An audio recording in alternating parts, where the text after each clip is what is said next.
Assalamualaikum warahmatullahi wabarakatuh. Pada kesempatan kali ini saya Muhammad Nur Hanif, nomor induk mahasiswa 2011-90-422 dari kelas PIM, akan menjelaskan mengenai materi yang saya bawa, yaitu judulnya Pendidik dalam Tinjauan Pendidikan Islam. Langsung saja, materi yang pertama yaitu Hakikat Pendidik Islam.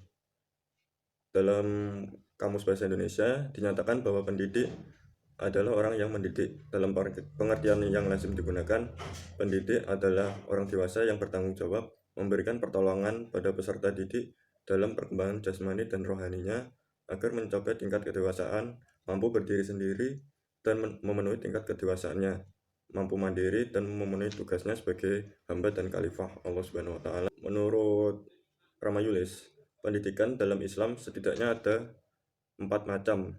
Pertama, Allah Subhanahu wa taala sebagai pendidik bagi hamba-hambanya dan makhluknya. Kedua, Nabi Muhammad SAW sebagai utusannya telah menerima dari wahyu dari Allah, kemudian bertugas untuk menyampaikan petunjuk-petunjuk yang ada di dalamnya kepada umatnya.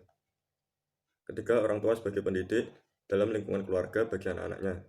Yang terakhir yaitu guru sebagai pendidik di lingkungan pendidikan formal seperti di sekolah, madrasah, atau pondok pesantren, dan lain sebagainya. Kemudian salah satu hal yang menarik pada ajaran Islam ialah penghargaan Islam yang sangat tinggi terhadap guru atau pendidik.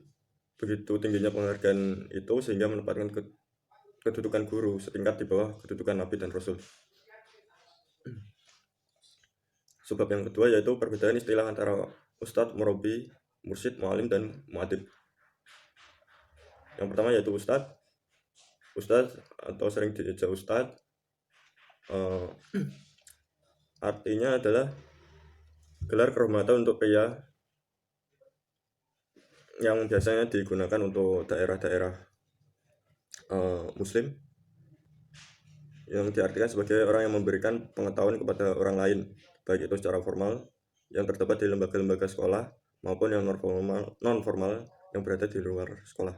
Yang kedua, murabi.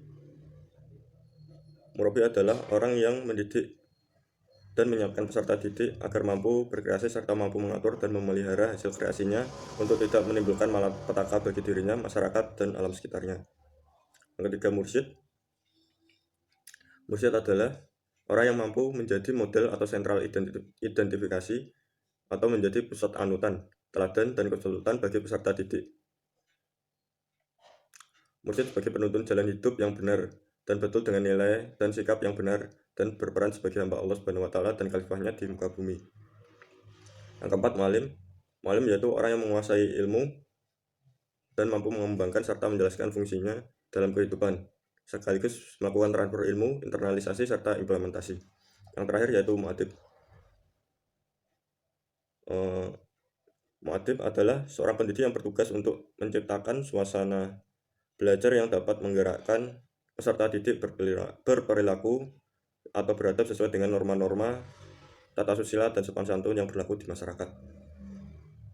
Mungkin itu saja yang dapat saya sampaikan. Selanjutnya akan dilanjutkan oleh saudari Nini Ernawati. Assalamualaikum warahmatullahi wabarakatuh. Perkenalkan, nama saya Nini Ernawati. Di sini saya akan meneruskan materi yang telah disampaikan oleh saudara Hanif. Saya akan bahas mengenai pertama, adab dan etika pendidik dalam Islam. Yang pertama, sayang kepada murid sebagaimana sayangnya orang tua terhadap anaknya.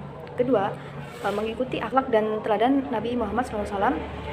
Oleh karena itu, pendidik tidak boleh mengharapkan upah, gaji, ataupun ucapan terima kasih, melainkan meniatkan untuk beribadah dan mendekatkan diri kepada Allah. Ketiga, membimbing murid secara penuh. Keempat, menasihati murid agar berakhlak baik. Kelima, menghindarkan diri dari merendahkan ilmu-ilmu lain di hadapan murid, seperti ilmu bahasa tidak lebih penting dari ilmu fikih, seperti itu misalnya.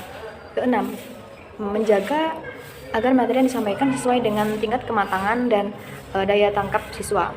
Ketujuh, memilihkan materi yang sesuai untuk anak-anak yang sekiranya kurang pandai. Dan yang terakhir adalah mengamalkan ilmu-ilmu tersebut. Serta perkataannya tidak boleh berlawanan dengan realitas zahir perbuatannya. Adapun yang terakhir mengenai peran, tugas, dan kompetensi pendidik dalam pendidikan Islam. Pendidik berperan sebagai pemimpin, terutama di ruang kelas. Pendidik berperan sebagai komunikator dengan masyarakat. Ketiga, pendidik berperan sebagai pengembangan ilmu dan penjabaran wawasan ilmu. Dan yang terakhir, pendidik juga berperan sebagai pelaksana administrasi.